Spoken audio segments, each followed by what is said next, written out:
4:30. Would like to welcome you guys to commission meeting today. If you'll come, please join me in the Pledge of Allegiance.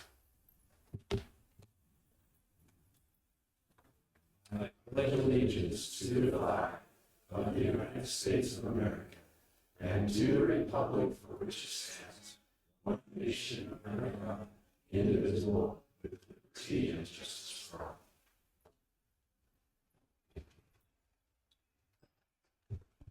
Thank you all for coming today. First item on the agenda is our approval of minutes. I saw no adjustments to it.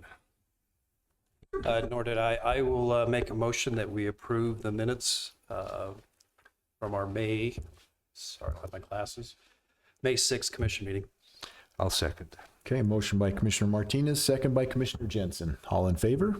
Aye. Aye. Motion passes. Item number 2 is Carbon Care Coalition presentation. McKenna Terry?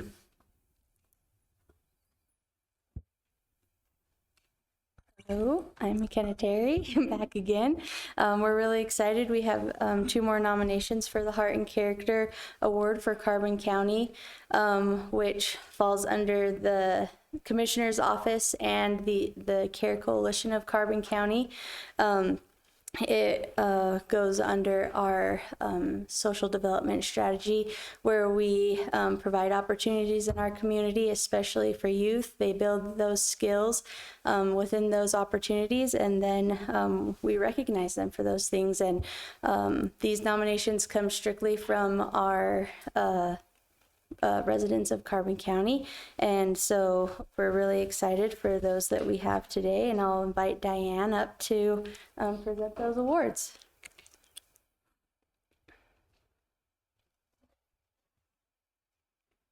Thank you. This one is for Abby Bryant and for Xander Creel. So that was Abby Bryant and what was the other one? Xander Creel. Sorry, these 2 kids. I was hoping I wouldn't cry like this, but these kids, I met Abby, so motivated and genuine and caring about the world besides themselves. It was so inspiring to me that I couldn't believe it, that these youth they set up a program to have people who are homeless or struggling with addiction, things like that, to have hygiene packets. They provide them clothes, food. It was such a diverse things that they provided for these people. And they did this as a project on their own. Like, it was something they came up with, they decided to do. They got support. Our local, what is the restaurant that supported it? Farlenos, yes, provided a spaghetti dinner for the people who came and attended. And I mean, even without the results, which they had fantastic results for these 2 kids doing this, it was incredible. But results aside, the intention and the motivation and the things that these 2 presented was just completely commendable. Beautiful. So that's. Thank you. Thank you. Thank you. Thank you very much. Item number 3 is our Utah Department of Transportation presentation on improvements to the Spring Glen, Carbonville Road, and Consumers Road intersections. Brent Hadfield.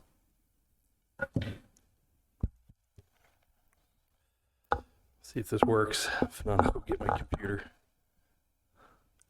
It's shining up there.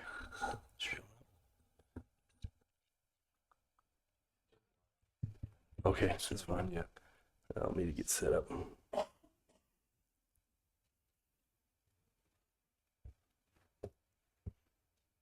It's awesome. Cool.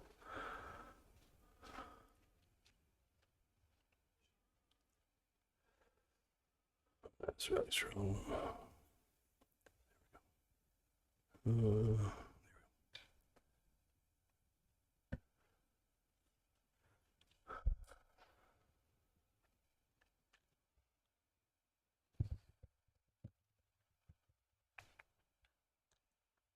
Okay, there we go.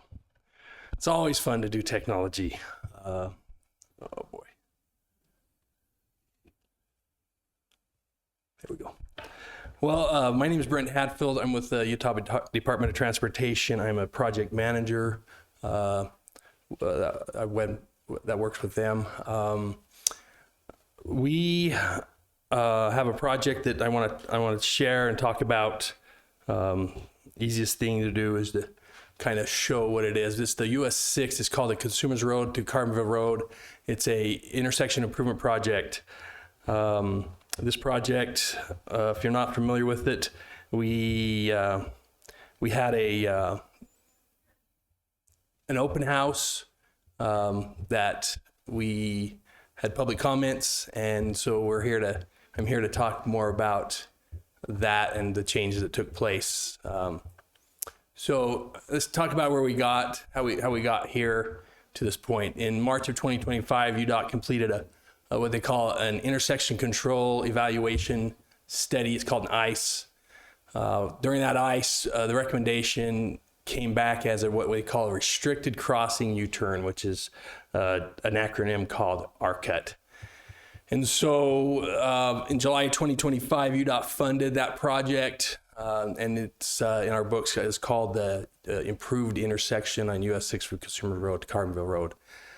Again, in February 2026, we had a public hearing, and I'll go over a little bit of the comment. I'm not going to go over every single comment, but the generalization of what we heard at that public hearing.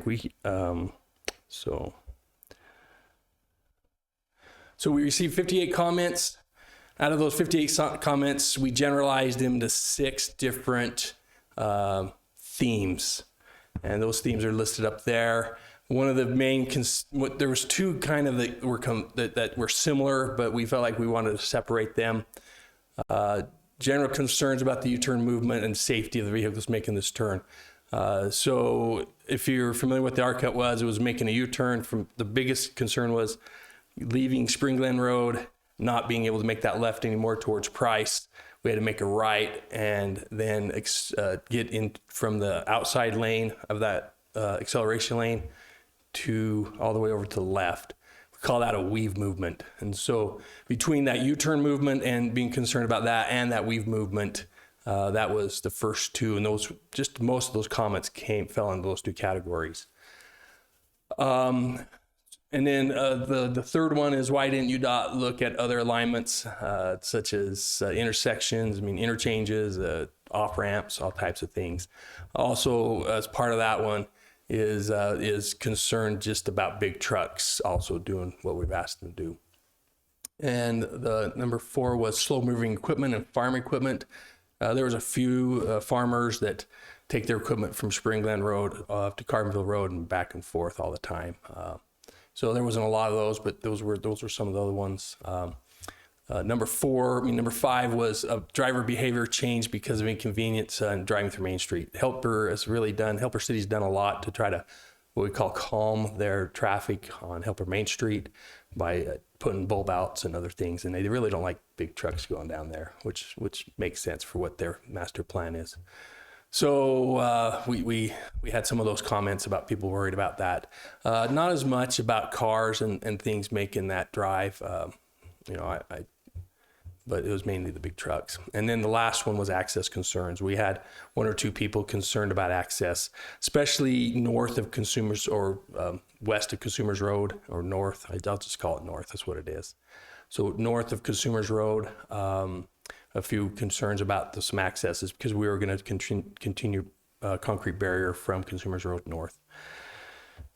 So that's the general things. I will make the statement out of the 58 comments, we had 1 positive comment. Basically, it was we took it as we need to go back to the drawing board and look at some of the things that they brought up, especially those top 2. Not generally the U-turn movement. I visited with the trucking out the Jade Energy on Spring Glen, and they. I'm not worried about making that turn. It will be controlled with the intersection, and it was going to be controlled. So that was one. But the weave movement was really a big concern. And I think taking that left-hand turn away from most of the people, that movement is the major movement from Spring Glen Road the left turns onto 6 going towards Price is it's a high amount of vehicles that do that in the morning and night. It's like 80 at the high peak and 80 in the evening at the peak. So we realized that, and we realized we were changing driver expectations at that point. So if you want to know any more about that, we will be posting an environmental document, which will have every single comment,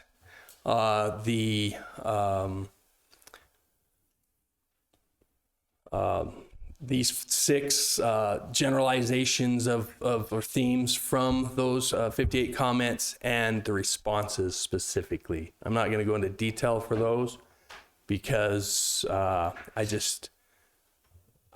it's just easier to read it that way, and I don't feel like that's what we want to cover here. So what did we end up doing? So what has changed? So what we did was we changed from what we call an R cut to a high T, 3 signalized high T intersections with some U-turn movements. We are restricting access still. When we go back at that ice, there's a lot of concern with just normal signals and some of the things we see with those. And so we were still wanting to try to get the value of protecting some of the accident potentials and trying to lessen those. One of the tools we have in our toolbox is a high T. And I'll show you what it looks like, but there'll be a high T at Consumer, Spring Glen, and Carbonville, and I'll go into more depth on those here in a minute. A high T is really similar to, it's exactly what we have at Highway 6 and 191, if you're familiar with that road, which most of you are. And so this is, to kind of orient ourselves, this is Consumers Road, right there in the middle of the screen. It still has a U-turn movement, and I'll explain why here in a minute. This is Carbonville, Spring Glen and the golf course. And this intersection is Spring Glen. So let's talk specifically about Spring Glen, which was the big concern. So the R cut had no left turns on that, and we had to make a right, go down to Consumers, and do a U-turn. Now what we've done is we've opened up a left-hand turn off of Spring Glen. So individuals or drivers that come into and do that left turn movement and go towards Price, that will still be available. We will have barrier that will guide them that way. And so if you think about it, traffic going left to right across the screen will stop at a signal. That will stop the traffic there. They'll come out into an acceleration lane similar to what they're doing now, except it'll be controlled and it'll be better guidance with barrier that directs them and cones and stuff that directs them into that acceleration lane, does not let them go through straight, nor does it let them get into that accelerate. Free flowing lane going southbound or eastbound. So that was one of the big changes. Because of that, we're allowing traffic to make left-hand turns from 6 onto Spring Glen. We felt like because of the trying to keep traffic moving on 6, that we were not going to let that, what we call a phase or the timing to happen for that to open up, because there's the amount of traffic making that left-hand turn, it's like 7 vehicles in the peak hours. It's not a big number. And so what would happen is if somebody wanted to come to Carbonville, coming from like Provo, go to Spring Glen, coming from Provo, they could either take the interchange and go through Pelper, or if, depending where they live, which they probably do most of the time, they come down, they do that U-turn. It's like taking a left onto Carbonville. It will be signalized. There will be another signal that again stops traffic going from left to right and allow vehicles to either do that U-turn or turn on Carbonville left-hand turn, both of them. So we still have those U-turn movements, but we got rid of the weave, and we made sure that trucks could make that U-turn. And it is protected, and so it doesn't, the safety aspect's still there as an R cut, but doesn't get rid of some of the things that it had. The biggest thing is it changed this. So people that want to go from Spring Glen east, it's the same as they're doing now. And individuals that want to go to the golf course, come from the golf course or come from Price to the golf course, they will have to come down, do the U-turn, and drive back to the golf course. So the golf course is just what we call a right in, right out. That doesn't have as much traffic as the other ones. They're all small movements. Of note, we will make no left-hand turns off of Carbonville Road onto Highway 6 now. We felt like we couldn't do a full signal there. We don't have enough room to do what we have to have an acceleration lane to fix, to allow them to get up to speed before that structure, right there. So the left-hand turns out of Carbonville will be shut off. That is a major change. But when we were looking at amount of vehicles that do that, it was 2 per hour for the hot peaks, both morning and evenings. And then we projected out 20 years, it's like 3 per hour.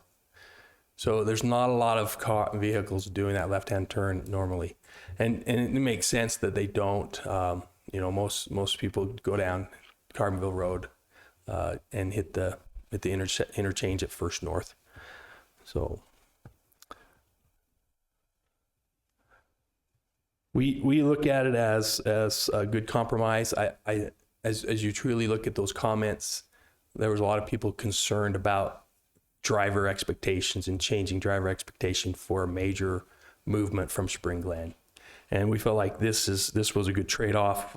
It helped mitigate that and still kept the safety aspect, because that was the main thing we did with this project. We wanted to keep it safe. So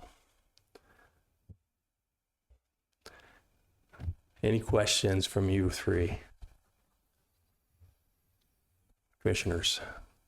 Tony? I don't have questions. I just appreciate that UDOT is addressing this. It will be a change to what we're used to, but it seems that has been a real demolition derby coming out of that Spring Glen intersection. We've had fatalities. We've had a lot of near misses.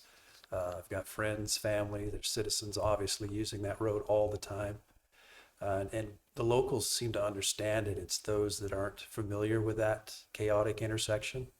So I appreciate that something is being done. We can't make it perfect for everybody, nor should we try, but you are making it safer. So I do appreciate that. Thanks, Commissioner. Agreed. I think things will be a lot better there.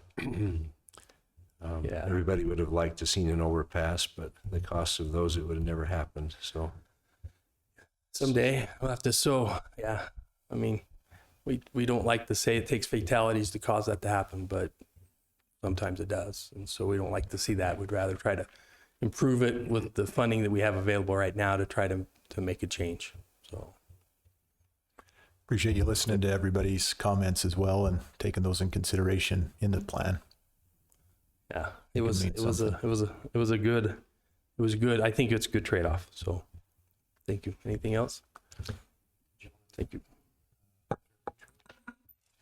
well, while you're standing there, there's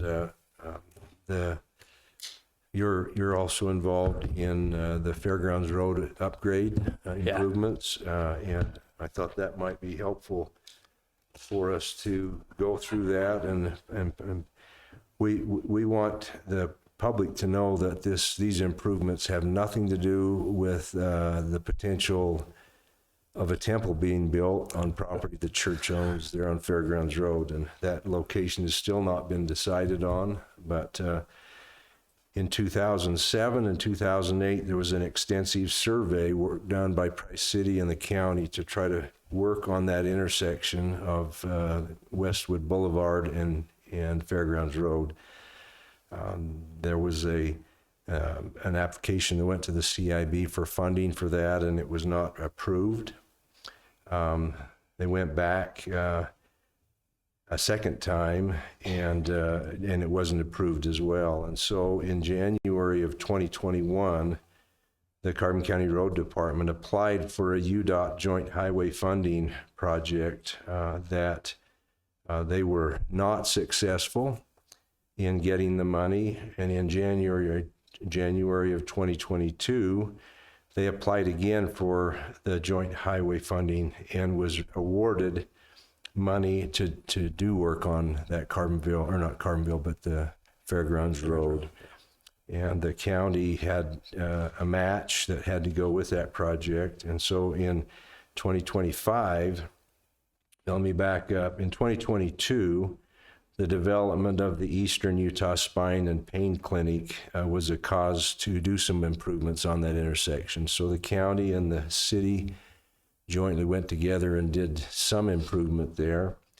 And then in 2025, the funding was awarded for that joint highway project. And so the engineering has been going on through 25 and into this year, and the bids, as we understand it, were accepted yesterday, and so the UDOT, who is part of that because of the funding, the engineering from UDOT, as well as engineers from Jones and DeMille Engineering, have put that project together. So that work will happen here later this summer and get started. So again, the rumor mills, want to make it very clear, this has nothing to do with the potential temple being built there.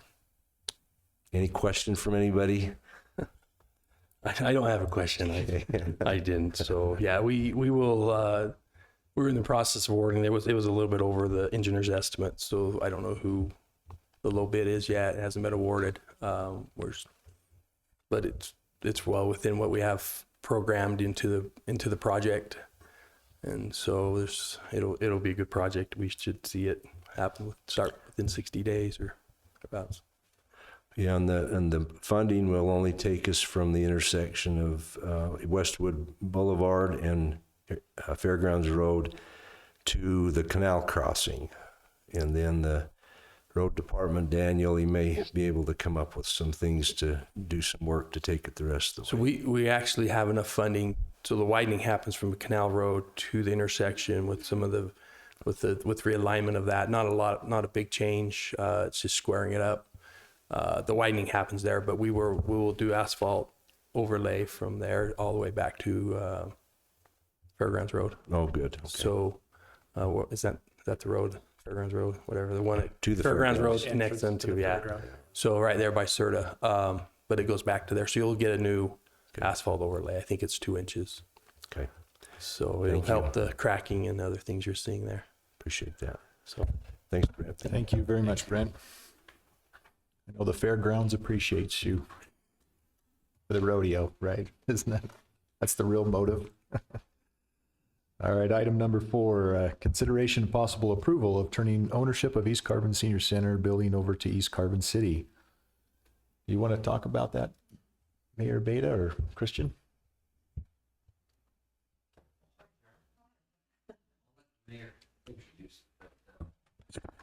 I think she's well versed on exactly what this would mean to East Carbon City to get this. Thank you.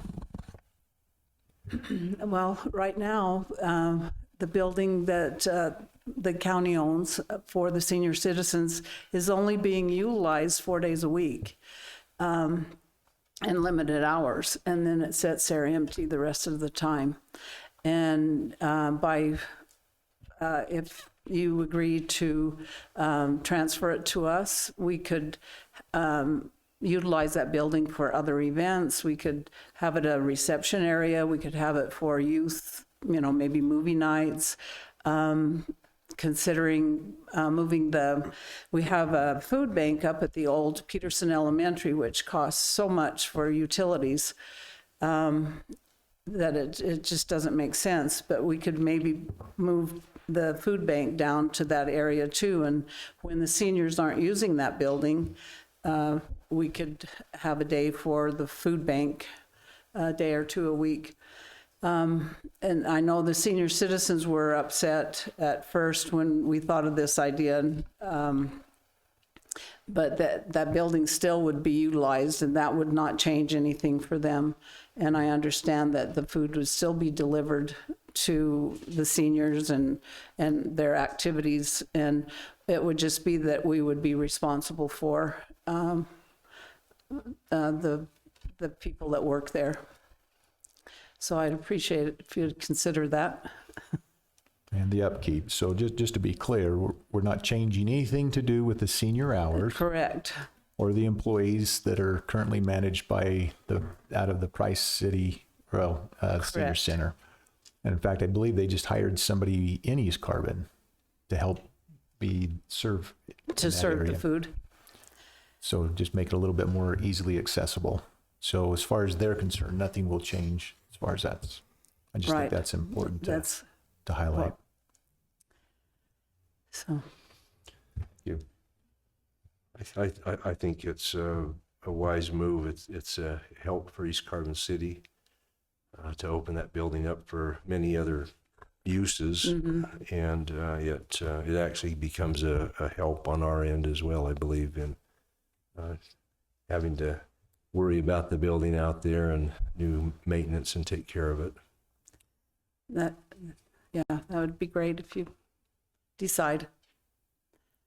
I've just got a couple questions, just for clarification. So in gifting or giving the building to the East Carbon City, you would still ask that the county employ or pay for employees there, or would the city take that over?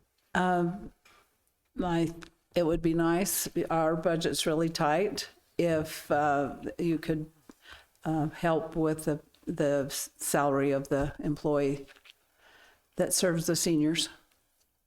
Okay. And then Christian, I don't know, we probably have researched this, but was there any grant money or any funds that were given to build that way back in the day? Or are we allowed to transfer ownership? I'm not aware of any restrictions of ownership. We'd probably need to do a title search, most likely, just to make sure there's no encumbrances on that. So probably want to have a like Southeast Title or Professional Title look at that for us. Have them handle an escrow transfer of it. But I have not researched to see if there's anything.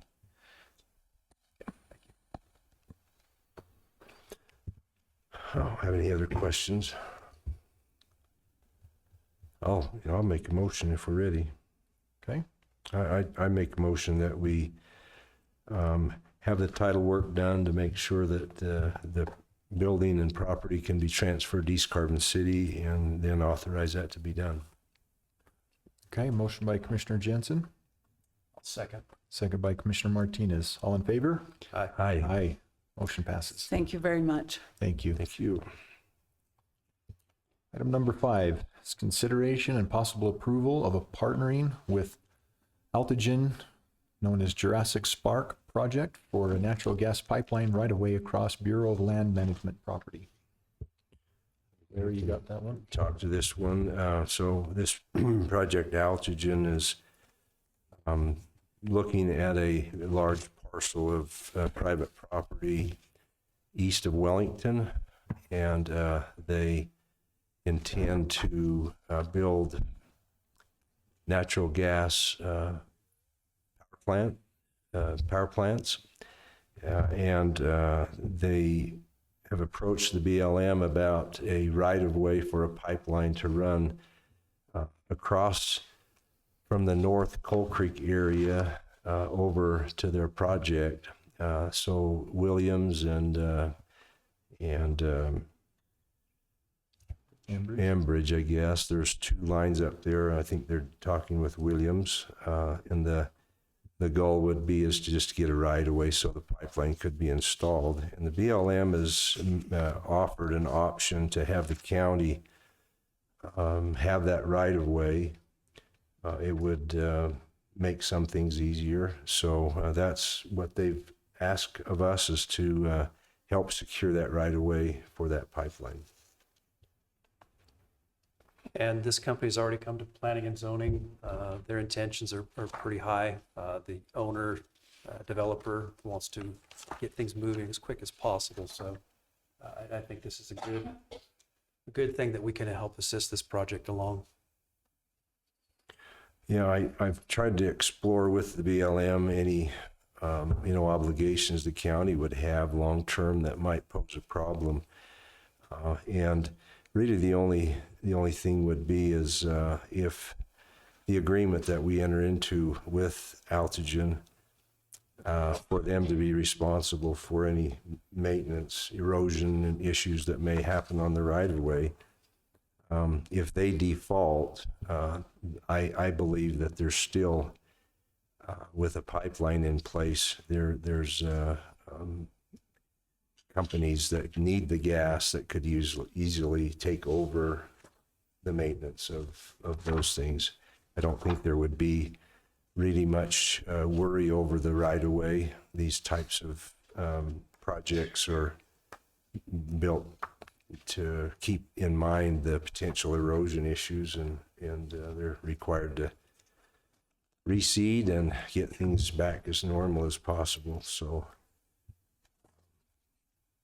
I will add, just for clarity too, before social media goes nuts, the county is not paying for this, is that correct? yes, that's correct. The right-of-ways they don't cost much money. The environmental work is expensive, but that would be done by ALTIGEN. We would have no expense here. Can enter into an agreement. Christian, I don't know your thoughts about that. They haven't sent us an agreement yet, right? There's nothing. We have nothing in place. This is a kind of just a discussion, and we could vote today to agree to enter into more of the agreement with the BLM to determine what the obligations would be. I think that would be appropriate, is to just kind of generally green light the project, make a vote to approve, tentatively approve it pending specific review of any contract documents. Okay. We have easements across the BLM all over. The road department deals with this all the time, so this is really not a new thing for the county to have on the books. Great. We have a motion.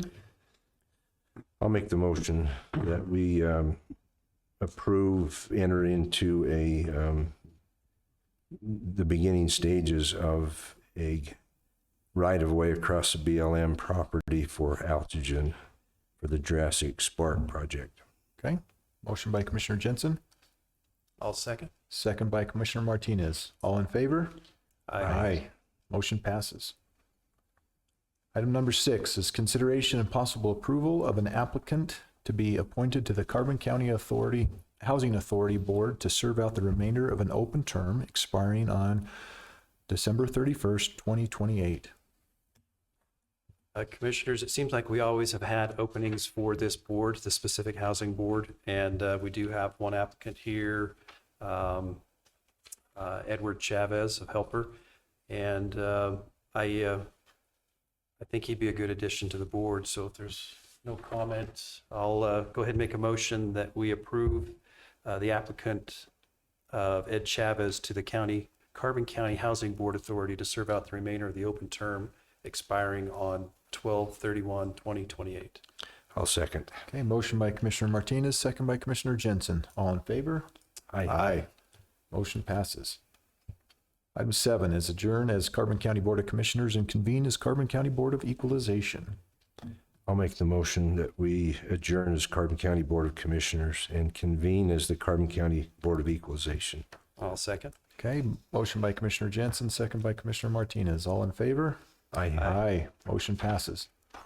Item 8, How are you consideration guys? and possible approval of business personal property accounts for tax exemption in 2026. Amy Peters. Okay, so for personal property, by definition, it is everything else but real property. So that is furnishings, fixtures, can be equipment, machineries, stuff like that. anything that is not registered through the DMV. So all tangible personal property is taxable unless exempt.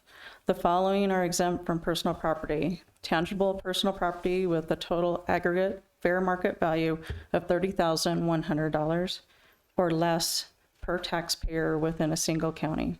That is by our Utah Code 59-21115. So we are here to approve those that have asked for exemption.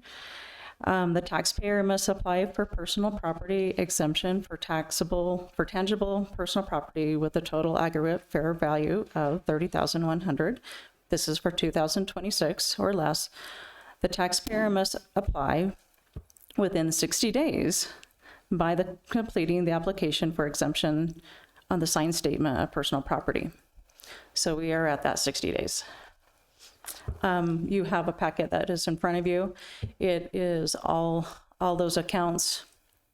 I'd like you to consider passing exemption for them.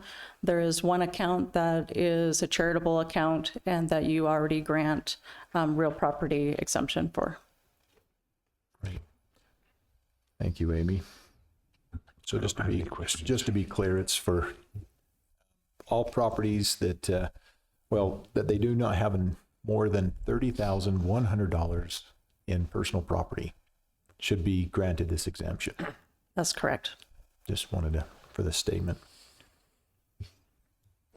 I have no comments. I'll go ahead and make a motion that we approve the business personal property account for tax exemptions in 2026, according to Utah Code 59-2-1115. Motion by Commissioner Martinez, I'll second that. second by Commissioner Jensen. All in favor? Aye. Aye. Motion passes. Okay. Thank you so much. Thanks, Amy. Thank you, Amy. Item 9 is adjourn as Carbon County Board of Equalization and convene as Carbon County Board of Commissioners. I'll make a motion that we adjourn as the Carbon County Board of Equalization and convene as the Carbon County Board of Commissioners. I'll second. Motion by Commissioner Martinez, second by Commissioner Jensen. All in favor? Aye. Motion passes. Item 10, review and possible approval of an amendment to Ordinance 455, an ordinance of the Carbon County Board of Commissioners prescribing the manner by which Carbon County shall procure services and property. Is this Seth? Are you taking this one?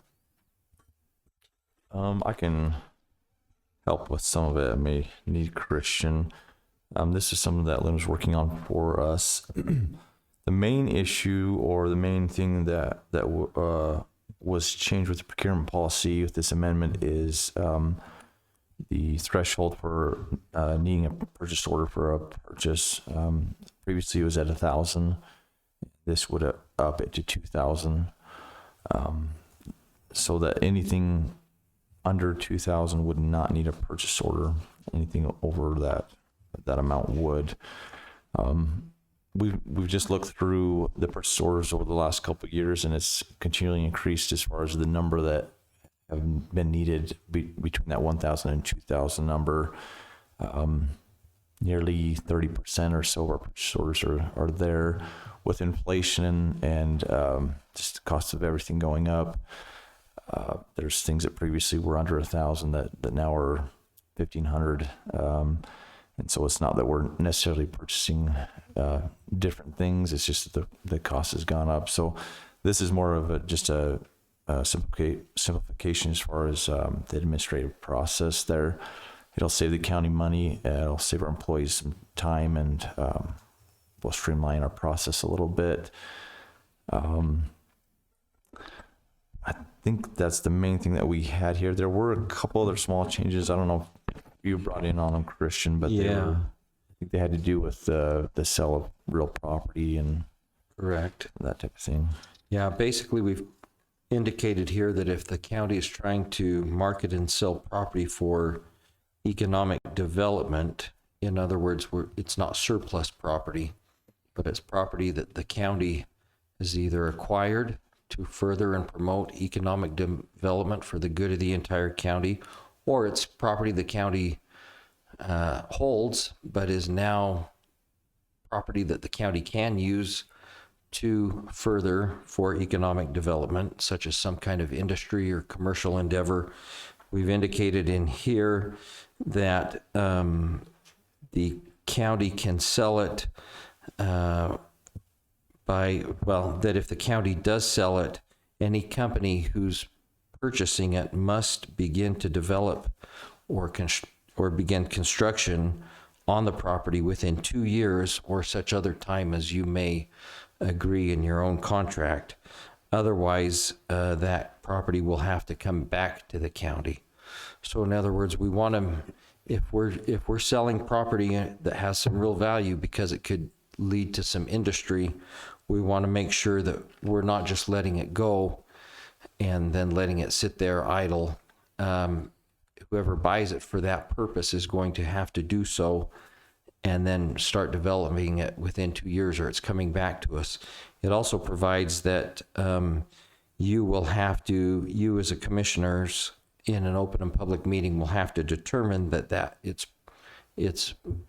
property is best used for economic development. In other words, you will have to say, yeah, this property is not surplus property, but this is property that we can invite industry or put out to bid for a certain industry to be used for economic development. And that property is not going to be subject to having to be bid the same as other surplus property would. So the goal is to give you flexibility to use that property to further the interests of the county rather than just getting rid of it as surplus property. Thank you, Christian. I agree. We're not in the real estate business. We're in the growth and development business. And so if a company comes in and is unable to fulfill the promises and expectations that they have, then we can be able to have the ability to offer that to somebody else who can. Does that sum it up? Maybe I can just make one more statement. Just some more information back to this procurement policy as far as purchase orders go. Just for public information, there's several counties within the state whose threshold for purchase orders is at 5,000. So we're still quite low with what we use. Also, just for public information, we have several checks and balances when it comes to purchases. While this will streamline our purchases there between 1,000 and 2,000, those purchases still require a claim that's signed by the department head, and then we do a payment approval that I review and the commissioners review and sign. So there's still a lot of checks and balances in place, and this will help with those smaller purchases. It's a great point. Thanks for sharing that. Thank you. I've got nothing else. I'll go ahead and make a motion then that we issue approval for the amendment on ordinance 455, an ordinance of the Carbon County Board of Commissioners prescribing the manner in which Carbon County shall procure services and property. I'll second that. Motion by Commissioner Martinez, second by Commissioner Jensen. All in favor? Aye. Aye. Motion passes. 11's review and possible approval of an amendment to Ordinance 516, an ordinance amending the Carbon County procurement policy. Oh, I already read that one. Sorry. I think, Ron. No, that's a separate Oh, one. that is separate. Okay. Yeah, that was, so just to be clear, we just talked about amendment of Ordinance 455. This is about amendment to Ordinance 516.